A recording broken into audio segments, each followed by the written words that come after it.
Hey BookTube! It is the most wonderful time of the year, and I am doing all I can to channel the holiday spirit by wearing pajamas. One of my fondest holiday memories comes from elementary school. All of us would gather around the tiny wheelable TV that was only fit for 3 people. We'd also be served hot chocolate that never stayed warm because whether the line started at the beginning of the alphabet or at the end of the alphabet, your last name starts with an M and you will never be first. Now, with your cold chocolate in hand, with your pajamas of choice, you would gather around the tiny TV to watch the horrible uncanny valley monstrosity that is the film The Polar Express.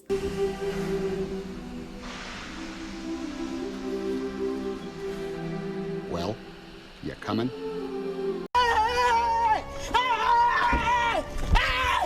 Why are you running? Why are you running? I think back to these days fondly, and I'm wearing my PJs to channel that holiday spirit. Also because this just arrived from Spirit Halloween and I don't want to put on real pants. Now, why am I channeling the holiday spirit in the middle of November? Thank you so much for asking.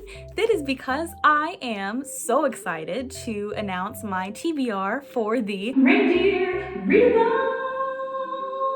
This challenge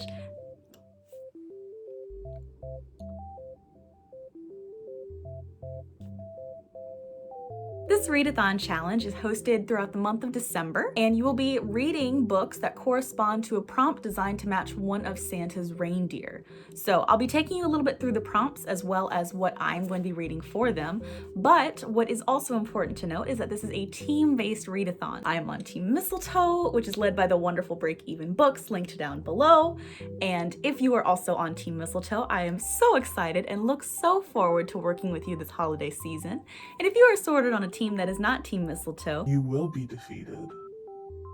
The first prompt is Dasher, Santa's very first reindeer, and the prompt is a book with a one-word title. This is a book that I read when I was younger and I remember enjoying, so I am curious to see if I still do like the book.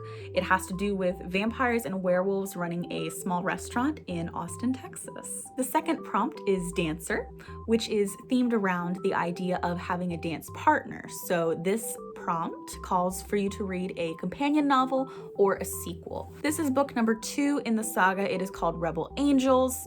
This was my favorite book series throughout middle school and high school. The Gemma Doyle saga follows a group of girls in a boarding school who discover that they can access a magical realm where all of their wildest possibilities come true. However, the realm is not as lovely and kind as it first appears to be, and the girls do have to band together to stop its dark magic from infecting the rest of the world. Prompt number 3 is Prancer, a book with a map. So I will be reading the first book in the Dragon Mage Academy series. I'm really excited to start this series. It's a little bit out of my comfort zone. I'm not normally a super high fantasy person, so I am excited to get to try this. All I know so far is it has to do with a princess who is able to tame dragons or comes into contact with a dragon or is fighting a dragon. There's a dragon. Now, the Vixen prompt is a little bit different because you have 2 options. The main prompt is a book with a fox on it, whether this is the word fox in the title or a picture of a fox on the cover. This is obviously a very narrow prompt, so if you're not able to do that or not interested, for a smaller point value, there's a different prompt that I believe is a book with a strong female protagonist. I'm going to be doing the Fox version, so I will be reading Wicked Fox by Kat Cho. I have really no knowledge of the plot, but the title seems cool and the art seems cool. The prompt for Comet is a book you find intimidating. For me, this will be the 3rd book in the Gemma Doyle series, which is The Sweet Far Thing. This book clocks in at over 800 pages, which is a little intimidating for me. This copy of The Sweet Far Thing is very loved. I got it brand new, so it has been very, very loved. This book represents probably the earliest example of teenage rebellion in my life. Basically, where I went to middle school, it was a combined middle school and high school, and so the library had books for 6th grade through 12th grade that were all marked by stickers. And in my 6th grade reading class, when we went to the library, you had to show your book to the teacher, right? Basically, she approves it and you can go, or she'd ask you to look for something else.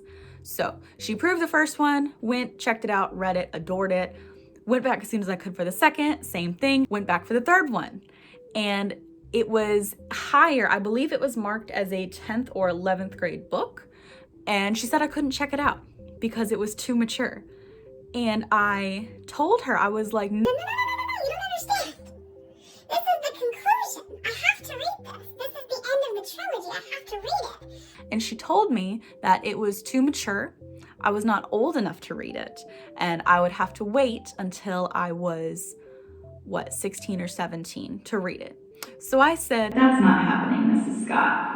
Or that's what I thought in my head. When I got home from school, I begged my grandmother to take me to the nearest Barnes & Noble, where I used all of my birthday money to buy the first 2 books in the series, as well as this one, which I was not allowed to read, because Mrs. Scott could control me in the library, but she could not control me in a bookstore. I read it, I loved it, and that is probably my favorite act of preteen rebellion. The prompt for the Reindeer Cupid is a genre you love. I am not particularly a romance reader, but I really enjoy contemporary queer romances, as well as any kind of romance that adds some kind of representation or allows for a relationship between people that is normally not seen in literature or in films and TV. So for the prompt Cupid, I will be reading Red, White, and Royal Blue by Casey McQuiston. This has been on my TBR forever and ever and ever, and I still haven't read it, and I adore it already, so I'm really looking forward to that. Donner's prompt is a book with something hidden inside, which is a very vague and mysterious prompt that I adore. You are looking for a book that has something unusual inside, be it pictures, pretty chapter headings, something written like on the inside of the dust jacket or on the inside of the cover. For Donner, I'm picking Splintered, which is another one of my half-price books hauls. Not only does Splintered feature these beautiful chapter illustration headings, but the text is actually not black. It is a very, very dark purple. I can't think of many books off the top of my head that feature a text color that is not black for the entire book, right? Like other books will use color, but I can't think of too many that use a different font color entirely. Blitzen is a book that features some kind of struggle, be it a war, a disagreement, a personal struggle, some kind of struggle that has to be addressed and overcome. This is probably the prompt that I'm most excited for, and also the prompt that's going to break me into a million pieces. This is a retelling of Romeo and Juliet set in 1920s Shanghai, where the Romeo character and the Juliet character come from rival gangs, but they must work together to save the city. And also it's going to rip your heart out. So we will see what happens. And finally, Rudolph, everyone's favorite red-nosed reindeer. The prompt for Rudolph, which is very fitting, is a book with a character who doesn't fit in. This is where I will be reading the first book in the Gemma Doyle saga, being A Great and Terrible Beauty. The back of the book literally starts, Gemma Doyle isn't like other girls. So I don't know how much more not fitting in you can get. So even though Rudolph comes at the end of the reindeer, I will be reading this book before Rebel Angels and before the Sweet Far Thing, because they come afterwards. So it makes sense to read them last. Again, all of this information is covered in the introduction video posted by Breakeven Books, which I will link down below.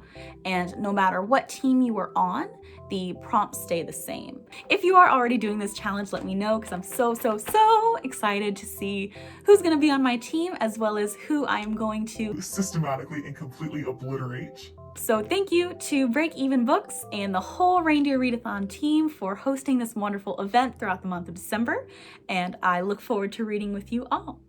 Until then, I will be here in the Lo-Fi Book Cafe.